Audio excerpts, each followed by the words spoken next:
sheekh dayib ziyaad adigoo dalka culimadii ugu waaweynaa ka mid ah waxaan doonaynaa su'aal muhiim ah maanta inaan ku weydiino qofka muslimka ah xurmadiisa iyo sharaftiisa oo meel lagaga dhaco oo laga been abuurto oo been laga sheego marka dambena dadku yiraahdaan maan moodayn saase wixii warkii oo dhan adduunkii lagu faafiyo maxaa dhibaato inoogu sugan oo diintu ka qabtaa sheekhow الحمد لله رب العالمين وصلى الله وسلم على نبينا محمد وعلى آله وصحبه أجمعين حج عمر أدبان كل سلامية وإن شاء الله تعالى جمعة مباركة horta qofka muslimka xaqiisu aad buu u weyn yahay ilaahayna aad buu u weyneeyay quraankana ilaahay tabaaraka wa tacaala in badan buu kaga hadlay ilaahay wuxuu inoo sheegay oo ina yiri amarna inagu siiyay waxa amarka ina siina waa ilaahay tabaaraka wa tacaala oo ilaahay ina leeyahay war haddii war la idin keeno ama aad wax maqashaan ilaahay wuxuu yiri hubsada oo waxaas la boodina oo hubsada ma jira bise ma jiro waxa loo sameeyay waxa weeyaan ilaahay wuxuu yiri an tusibu qawman bijahalatin dad baa laga yaabaa si qalad ah inaad wax uga sheegtaan si qalad ah inaad u tiraadaan waxa uu sameeyay si qalad ah inaad u tiraadaan waxa uu la yimid wixiina aan ka jirin kadibna natiijadu waxay noqonaysaa qiyaamaha markii la isu yimaado ee la isxisaabiyo ee maxkamad ilaahay la tago fatusbihu ala ma fa'altum nadimin wixii aad tiraahdeen ee sheegteen ayaad aakharo ka nadaaman doontaan buu ilaahay yiri marka si aydan nadaamada ugu dhicin odan ilaahay hortiisa wixii aad tiraahdeen aydan ka qoomamaynin war waxa tiraahdaan hubsada buu ilaahay yiri waxa sheegaysaan hubsada buu ilaahay yiri wax kasta halboodina ayuu ina yiri ilaahay tabaaraka wa tacaala nabiguna sallallahu alayhi wa sallam arinta uu inoo sii sheegay wuxuu ina yiri nabigu alayhi salaam kafa bil mar'i kadiban qofka been waxa ugu filan ilaahay agtiisa iyo nabiga agtiisa iyo qiyaamahaba inuu qofku ka warramo oo la boodo wax kasta oo maqlo waxaad maqashaba hadaad la boodo waxaad maqashaba hadii aad faafiso waxaad maqashaba hadaad waxweyn aad ummadda aad gaarsiiso intaas been kuugu filan ayuu yiri nabiga sallallahu alayhi wa sallam xadiis kale wuxuu nabiga alayhi salatu wa salaam inooga digay waana xadiis muhiim ah nabiga alayhi salaam ribadu ka hadlay ribadan adduunka deemaanta wareerisay buu ka hadlay nabigu wuxuu yiri الربا 72 بابا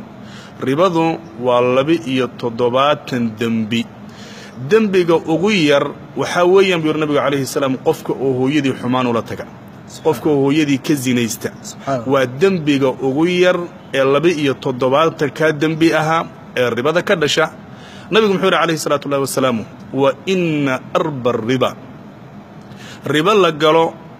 ta ugu weynina waa qof muslim ah al-istitaalatu fi 'ird al-muslim bighayri haqqin qof muslim ah oo sharaftiisa been laga sheego magaciisa been laga sheego qof muslim ah oo karaamadiisa xumaan laga sheego qof muslim ah oo dadaalaya oo shaqeynaya oo muslim ah oo alla yahay inaad ku been abuuratay 27 ka dambi ee ribada ku jirta way ka weyntahay buu nabiga sallallahu alayhi wa sallam waana xadiis saxiix ah marka waad qiyaasi kartaa 27 dambi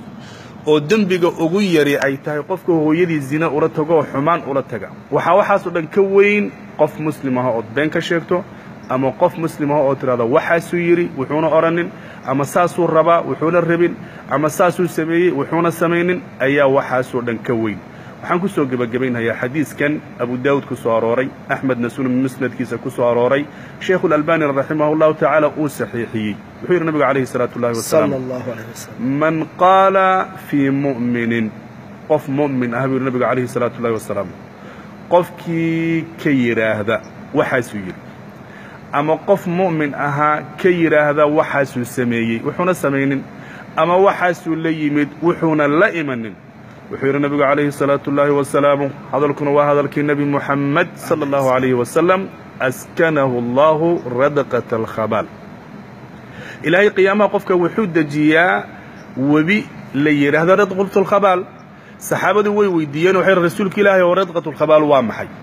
قيامة هدتك أهل النار مركي أوميغا لجليو أوميغا نار جهنم ويفوق بحان وحاكد عديك فربضا ملح فربضا dhidid farabadan qurun farabadan ayaa ka data dadka ehlunaarka marka malaxdaas iyo dhiigaas iyo uuska ka data ehlunaarka marka dambe waxay isu bedelaan wabiyaashaas qurmoonkooda iyo urkooda iyo kulaylkoodana naarta jahannama ayaa ka subxaanalaysata oo ilaahay ka magan gashoo tira ilaah waxaan kaa magan galay webiga radqatulkhabaal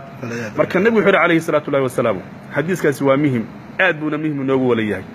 wuxuu yidhi nebigu calayhi salaam qofkii qof muslim aha ka sheega ee yidhaahda sidaasuu yidhi mana una oranin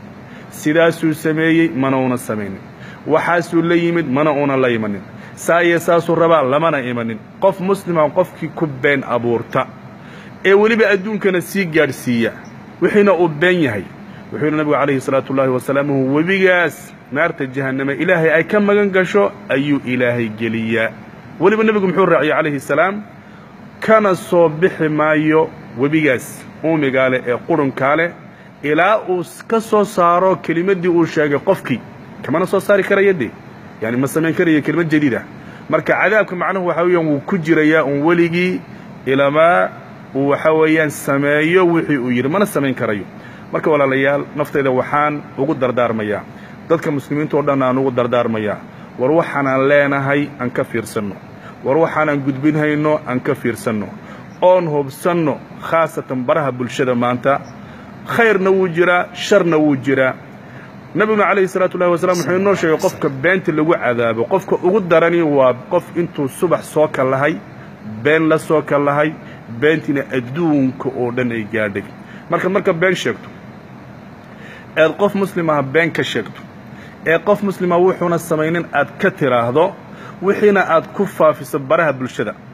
aad ku faafiso youtubekii aad ku faafiso facebookii aad ku faafiso waxa weeyaan baraha bulshadu ay wala isticmaashay gibi malaayiinka qof ee daawanaya dembigooda adigaa leh xadiiska nabiguna sala allahu calayhi wasallam wuu inoo yaallaa wax la faafiyaa maanta aad baa loogu baahan yahay runta in la faafiyo wanaagga in la faafiyo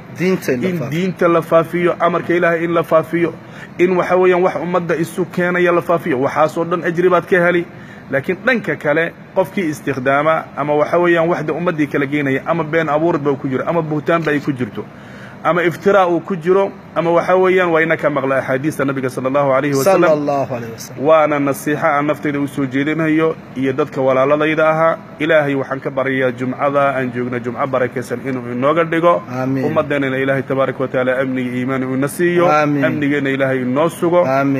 waddankeena alla inoo barakeeyo shacabka alla inoo barakeeyo xukuumadda alla inoo barakeeyo muslimiintana dhibaatadan haysata ilaahay inuu ka qaado aadna xaaji waan ku salaamaya iyo جزاك الله الخير وبارك الله فيك شيخ طيب زياد